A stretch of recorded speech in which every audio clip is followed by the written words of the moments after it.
Alright, so this is the 10+2 combo from Buttercream. These are LSM trackers. Let's get into it. Oh my goodness, that is dull.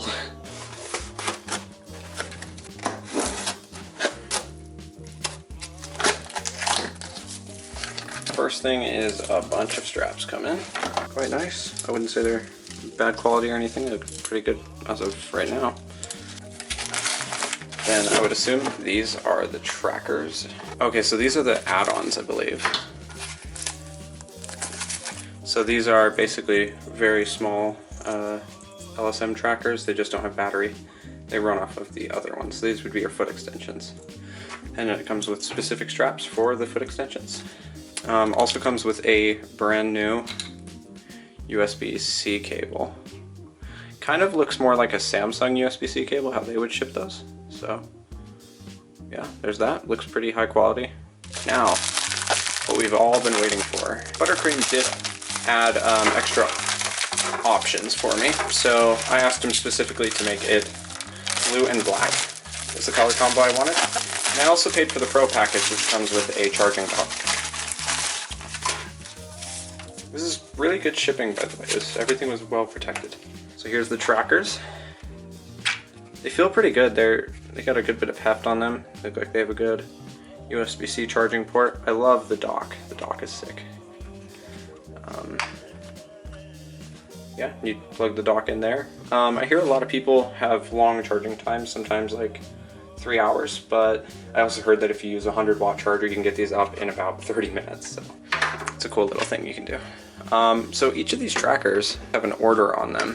So it would be one, which you can see it has that little dot on it right here. That shows it's one. And then the second one also has the dots. What's left now is to get them started and set up with VR. Hopefully they have a charge on them. I don't want to have to charge them. But yeah, I'll see you guys soon.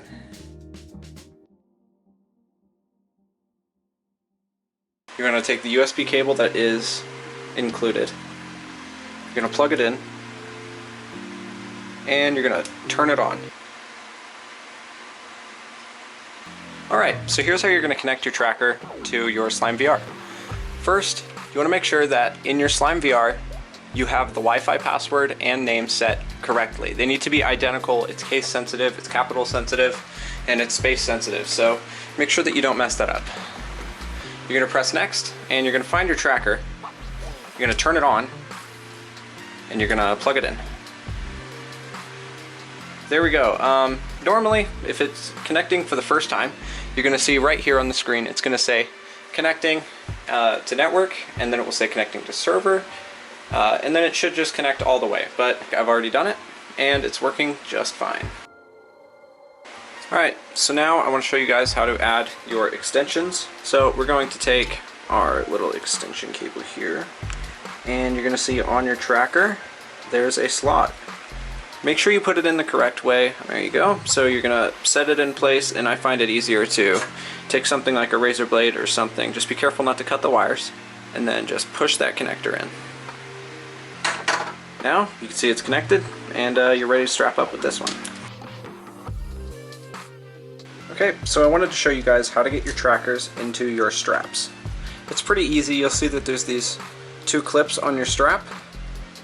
All you're going to do is find those little nudges on your trackers, the back side in first, and then the spring at the end. And then should click in. Your strap is connected to the tracker now. And then you want to take the end of this loop, run it right through the other loop, and then you would Velcro it back there. The tighter you want it, the further back you would want to put this Velcro. Sometimes you might have to wrap it around the tracker like this in order to get it to fit. But yeah, that's how you're going to do that. So I figured I would show you guys a real-life comparison to what's happening in-game and what's happening in real life. You can see the left leg's pretty good. Right leg's pretty good. Put my knee up, that's pretty accurate. And then if I rotate my foot, you can see that's moving too. I have full back and waist, so if I curl myself in like this, you can see it does it in VR. And if I wanted to bend over, you can see it all goes out. But yeah, it was a pretty good comparison. And the latency, it's really not bad. Like, I have pretty good latency in comparison to some latency I've seen with other people. But that's thanks to the good internet that I installed. And yeah. One really important side note that I wanted to add for you guys was that it is really important to have good internet. If your internet isn't good, your trackers kind of just lag off into nothingness. So what I did was I went to Best Buy and I bought a Wi-Fi extender from TP-Link. And basically, instead of connecting your trackers to your normal network as you usually would, you just connect it to your TP-Link extension. And it's all internal, so I'm only getting like 6 milliseconds of delay now, compared to the 100 I used to get. So if you guys do have issues with Wi-Fi, go buy a Wi-Fi extender and it will help you greatly. The guy who makes these trackers, his name's Buttercream, and the company he's using is called Cupcake trackers, and these are all Cupcake trackers. I'll have it linked in the description below on where you guys can buy them, but he's been super helpful. Everything that I've needed help with, he's been there, and he's helped me troubleshoot. So I have a strong recommendation that you go for Cupcake trackers, because the shipping times are going to be way better than Slime VR, and the quality is going to be the same, if not better. Another very important thing to mention is that these are not Lighthouse trackers. These work off of IMU units. I think that's inertial motion unit. So they're kind of just like gyroscopes. A Lighthouse would shoot some lasers at the trackers and figure out how far they are. You're not going to get the same quality that you would get with a Lighthouse tracker, and that's expected if you're going for a Slime VR. But these have been pretty good, and I would say they've been pretty comparable. So if you guys aren't looking to spend $1,500 on trackers and base stations, then I strongly recommend you just go for some Cupcake VR trackers. Some of the things that I really liked about these trackers is that they all shipped without any damage, and the print quality was pretty good. The dock actually turns off the trackers if you push them in all the way. Another cool feature about it was that each tracker has a certain amount of dots on it to signify which tracker it is, kind of making all of them unique. And yeah, the dock all together was a really good add-on to the setup. One super big upside is that they don't require any base stations. They can be used under blankets. You don't have to be near anything in specific. The customer service was also super good. Buttercream has been a huge help to me while I've been troubleshooting, and I think that's a really big point.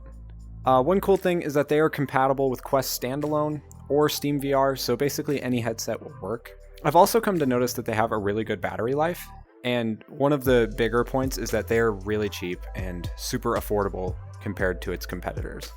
Let's kind of dive into the cons. One of the straps broke after I bumped it a bit too hard. Actually, I've noticed 2 of them have broken so far. I think I got a bad batch, but Buttercream has been super nice, and he has told me that he will just send me a new strap, which was super cool. But because of that, I don't have a great reputation with the straps. The dock doesn't have any number labels. I kind of had to add those myself to help me organize my trackers. And the trackers switches don't actually specify which way is on or which way is off. Another issue is that the indicator lights that tell you that it's on are under the plastic, and there's no way of actually seeing them. I have black trackers, so it's impossible for me to see that light unless I look through the charging ports or the extension ports. But if you have colored trackers, most of the time the light will bleed through the trackers, and that was the original intent. But I think it would be cool to add a separate design for darker trackers like mine. The trackers work on 2.4 gigahertz Wi-Fi connections, which basically just means that their range isn't as high, and you can sometimes experience lag because of that. The slots for the foot extensions were a bit tight, so they were kind of hard to plug in. And learning the Slime VR software has been pretty challenging, particularly with adjusting body proportions. The trackers aren't really super beginner friendly. You can make it work, like this is my first time, but it just takes a while to figure everything out, so you need to have patience. Another thing to note is that these trackers are still in development. They're not really perfect at the moment. The big question, should you buy them? Is it worth it for you? For the cost that I paid for these, it would have been so much more expensive to buy Vive trackers. And I think just for that reason alone, it is a win. Absolute win. But overall, I think it was a great buy, and I've had a great time learning with the people around me. So if you guys are looking for cheap full body tracking, Cupcake VR, Slime VR trackers are the way to go. I hope this video helped you guys, and I look forward to talking to you guys in the future. See ya.